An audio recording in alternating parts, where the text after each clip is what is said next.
Modified ਗੁਰੂ ਇੱਕ ਹੋਰ ਨਵੀਂ ਵੀਡੀਓ ਦੇ ਨਾਲ ਆ ਗਿਆ। ਵੀਡੀਓ ਕਰਦੇ ਹਾਂ ਸ਼ੁਰੂ।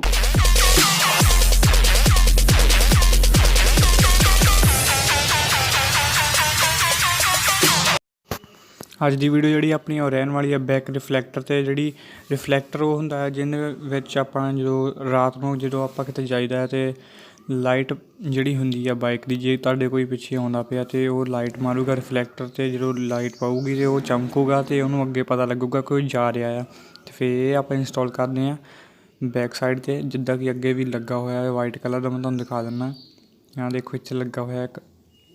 ਉੱਦਾਂ ਹੀ ਆਪਾਂ ਹੁਣ ਬੈਕ ਸਾਈਡ 'ਤੇ ਇੰਸਟਾਲ ਕਰਾਂਗੇ। ਪਹਿਲਾਂ ਲਾਈਟ ਨੂੰ ਖੋਲ੍ਹ ਲਈਏ ਅਤੇ ਫਿਰ ਆਪਾਂ ਘਸਾ ਕੇ ਲੈ ਕੇ ਆਉਂਦੇ ਦੁਕਾਨ ਤੋਂ, ਕਿਉਂਕਿ ਇਹ ਮੈਂ ਆਪ ਤਾਂ ਕੱਸ ਸਕਦਾ ਪਰ ਇਹਦੀ ਜਿਹੜੀ ਚੈਨ ਆ ਉਹ ਢਿੱਲੀ ਹੋ ਜਾਂਦੀ ਆ। ਇਸ ਲਈ ਮੈਂ ਉੱਥੇ ਦੁਕਾਨ 'ਤੇ ਕਰਾਊਂਗਾ ਜਾ ਕੇ। ਅਤੇ ਦੁਕਾਨ ਤੋਂ ਆਉਣ ਤੋਂ ਬਾਅਦ 'ਚ ਮੈਂ ਤੁਹਾਨੂੰ ਦਿਖਾਉਂਦਾ ਆ ਅਤੇ ਫਿਰ ਮੈਂ ਲਾਈਟ ਕੱਸ ਕੇ ਤੁਹਾਨੂੰ ਸਪਰੇਅ ਮਾਰ ਕੇ ਦਿਖਾਊਂਗਾ। ਆਹ ਮੈਂ ਘਸਾ ਲਿਆ ਅਤੇ ਦੇਖ ਲਓ ਤੁਸੀਂ, ਪੂਰਾ ਉਹਨੇ ਫਿੱਟ ਕਰਤਾ ਆ।